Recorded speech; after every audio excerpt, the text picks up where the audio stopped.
ایک ہے جس ملک میں جائیں گے وہاں کا نشان ہرا جھنڈا ہے، اس رسول اللہ کی آمد کا مہینہ ہے، اس مہینے میں ہم اور آپ داخل ہے، تو اس مہینے کی برکتیں کیا ہیں ہم کو حاصل کرنا ہے۔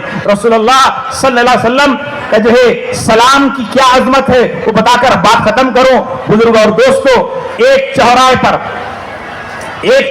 پر جیسے ہمارے شیخاپور کا چورستہ ہے درگاہ شریف کا، یہاں پر ایک بنڈی والا تھا، ایک جو ہے راستے پر جو جاتا سامنے سے سلام کرتا، جو سامنے سے جاتا اس کو سلام کرتا، جو سامنے سے جاتا سلام کرتا، تو سلام کا سلسلہ جاری تھا۔ ایک سامنے سے جو ہے ایک امیر آدمی بھی جایا کرتا تھا، ایک کار میں آدمی جایا کرتا تھا، اس کو بھی یہ سلام کرتا تھا، تو سلام پہلے دن اس نے نظروں سے جواب دیا، دوسرے دن ایسا کیا، تیسرے دن ایسا کیا۔ اکثر آپ دیکھے ہوں گے امیر آدمی جو سلام کرو صحیح جواب نہیں دیتا، لیکن سلام کرنا سنت ہے، سلام کا جواب دینا واجب ہے۔ جیسے کہ ہمارے پاس کیا ہے، ہم اس کو سلام کرتے جو جسم پہ زیادہ گوشت ہے، طاقتور ہے، نہیں، سب سے بڑا طاقتور وہ ہے جس کے پاس نیکیاں زیادہ ہو، جو متقی ہو، پرہیزگار ہو، اس کی عزت کرنا چاہیے۔ تو عرض کر رہا تھا کہ وہ غریب آدمی ہر ایک کو سلام کرتا، جو سامنے سے جا رہا اس کو سلام کرتا، تو کار میں سے ایک بہت بڑا سیٹ پیسے والا جایا کرتا تھا، اس کو بھی اس نے سلام کیا۔ جب سلام کیا تو اس نے نظروں سے پہلے دن دوسرے دن ہاتھ سے کرا۔ اب ایک 6 مہینے کے بعد اس کو خیال آنے لگا کہ میرے اس چورستے پہ مجھے کوئی سلام کرنے والا ہے۔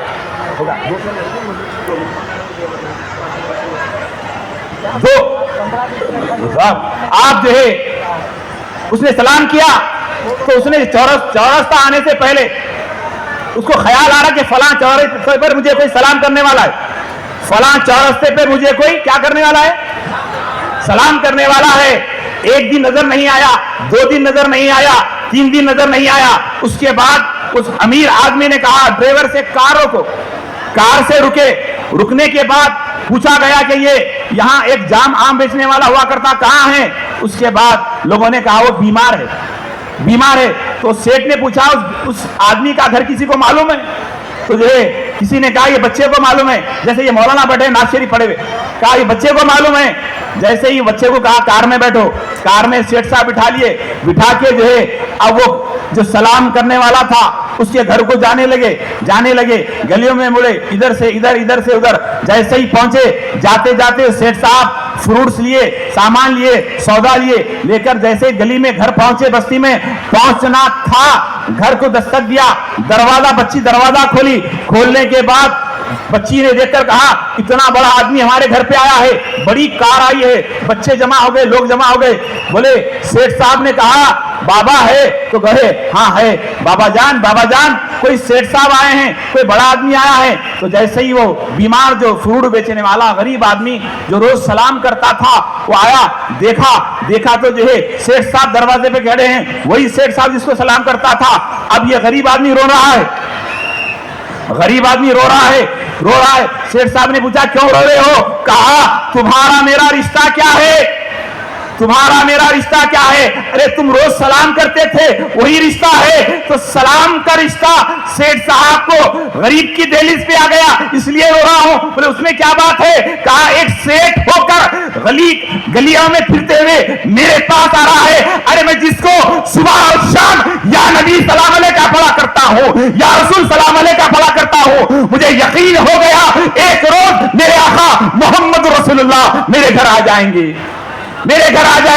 جو سنی مسلمانوں تم اپنے مقدر پہ قربان ہو، تمہیں عقیدہ دینے والے یہ سرکار شیخ شہاب الدین ترکی چشتی رحمت اللہ تعالیٰ علیہ، مولانا معین الدین ترکی چشتی رحمت اللہ تعالیٰ علیہ، غریب نواز بندہ نواز کے سدراب ہیں، انہوں نے یا نبی سلام علیہ کا عقیدہ دیا، یا رسول سلام علیہ کا عقیدہ دیا۔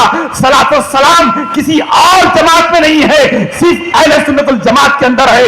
سنی مسلمانوں اپنے قربان ہو اپنے مقدر پر کہ ایسے عقیدے میں ہے جس عقیدے میں سلام ہے، جس عقیدے میں فاتحہ ہے، جس عقیدے میں اہل سنت کا میلاد ہے۔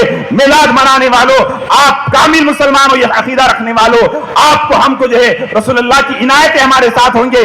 آپ لوگ صلاۃ السلام پڑھتے رہیے، کیوں؟ نماز رائگاہ ہو سکتی ہے، حج رائگاہ ہو سکتا ہے ریاکاری کی بنیاد پر، لیکن سلام درود رائے گا نہیں ہو سکتا. کیوں؟ اس کا تعلق ڈائریکٹ رسول اللہ سے ہے, ڈائریکٹ رسول اللہ سے ہے. صلاۃ و سلام پڑھتے رہیے, یہاں بھی کام آئے گا, وہاں بھی کام آئے گا. اللہ کی بارگاہ میں دعا ہے اللہ پاک کہنے سے زیادہ سننے سے زیادہ عمل کی توفیق عطا فرمائے, عمل کی توفیق عطا فرمائے.